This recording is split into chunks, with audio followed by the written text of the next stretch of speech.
According to a 2019 report by nonprofit Park People, when it comes to green spaces, Montreal is on par with other cities of its density, with 2.4 hectares of green for every 1,000 people, which they say is okay.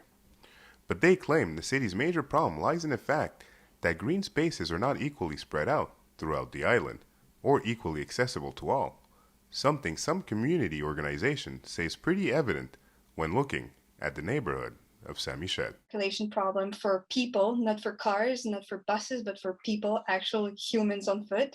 The differences across the city in terms of who has access to green space is a historical structural issue that we're living the repercussions of it now. They're not complaining that the neighborhood where 40% of the population lives in poverty and is known for its heavy circulation problems doesn't have enough green spaces. Saint Michel actually has a gigantic natural habitat hidden in the middle of the neighborhood, the Saint Michel Quarry. They're complaining residents don't have access to it because that's where the city dumps 40% of all its snow. It's a problem because it cuts the neighborhood in two, or even in more pieces.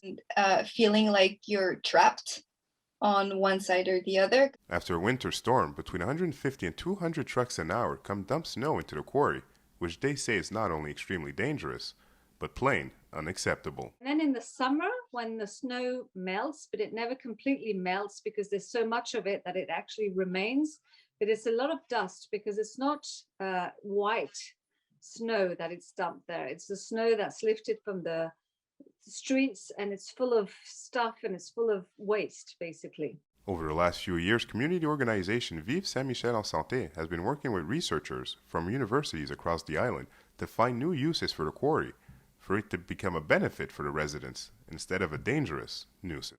So we're working on that. We're trying to convince politicians or even civil servants that they need to change their relationship to the quarry. In Montreal, Sacha Obas, the city.